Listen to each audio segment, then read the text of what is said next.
Visakha steel plant కు కేంద్ర ప్రభుత్వం భారీ ప్యాకేజ్ ప్రకటిస్తే కొందరు బాధ్యత లేకుండా మాట్లాడుతున్నారని కేంద్ర ఉక్కు భారీ పరిశ్రమల శాఖ సహాయ మంత్రి భూపతి రాజు శ్రీనివాస్ వర్మ మండిపడ్డారు. విశాఖ స్టీల్ కు కేంద్ర ప్రభుత్వం 11,440 కోట్ల ఆర్థిక ప్యాకేజ్ ప్రకటించిందని మంత్రి చెప్పారు. ఇది ఏపీ చరిత్రలోనే అతిపెద్ద ప్యాకేజ్ అని అన్నారు. ప్రైవేటీకరణ నుంచి విశాఖను కాపాడుతామని స్పష్టం చేశారు. స్టీల్ పరిశ్రమను ఎన్డీఏ ప్రోత్సహిస్తుందన్న మంత్రి కార్మికులకు ఇబ్బంది లేకుండా చూస్తామన్నారు. కాంగ్రెస్ ప్రభుత్వంలో ఏ మంత్రి కూడా స్టీల్ ప్లాంట్లో అడుగు పెట్టలేదన్నారు.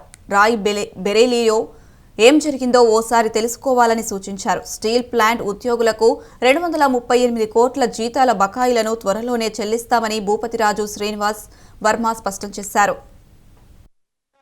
కేంద్ర ప్రభుత్వం తీసుకున్నటువంటి నిర్ణయాన్ని హర్షించాల్సింది పోయి ఏదో ఒకటి మాట్లాడాలి, మన ఉనికిని కాపాడుకోవడానికని కొన్ని సంఘాలు కానివ్వండి, కొన్ని పార్టీలు కానివ్వండి, మీరు చేసేటువంటి పనులు, మీరు మాట్లాడేటువంటి మాటలు కూడా కార్మికుల ప్రయోజనాలు దెబ్బతీస్తాయి, కార్మికుల యొక్క కుటుంబాల ప్రయోజనాలు దెబ్బతీస్తాయి అనేటువంటి విషయాన్ని దృష్టిలో పెట్టుకుని మాట్లాడాలా అనే విషయాన్ని చాలా స్పష్టంగా చెప్తాం. అంటే విశాఖ స్టీల్ కి నష్టాలు రావడానికి క్యాప్టివ్ మైన్స్ లేవు కాబట్టి నష్టాలు వస్తున్నాయి అనేటువంటి విషయం. విశాఖ స్టీల్ కి గతంలో లాభాలు వచ్చాయి, కొన్ని సంవత్సరాలు గతంలో లాభాలు వచ్చినటువంటి సందర్భంలో కూడా విశాఖ స్టీల్ క్యాపిటల్ మైన్స్ లేదు. ఇవాళ నష్టాలు ఎందుకు వస్తున్నాయంటే కేవలం మైన్స్ లేని కారణంగానే నష్టాలు వస్తున్నాయనేటువంటి వాదనలో నిజం లేదు అనేటువంటి విషయాన్ని నేను ఇక్కడ చెప్తాను. ఉన్నాయి, ఒరిస్సాలో పెట్టుబడులు పెట్టింది 1000 కోట్లు ఉత్పత్తి ప్రారంభించాలి. అది ఉత్పత్తి చేసుకోవడానికి ఏమిటి అడ్డంకులు ఉన్నాయో తెలుసుకుని వాటిని అధిగమించాలి.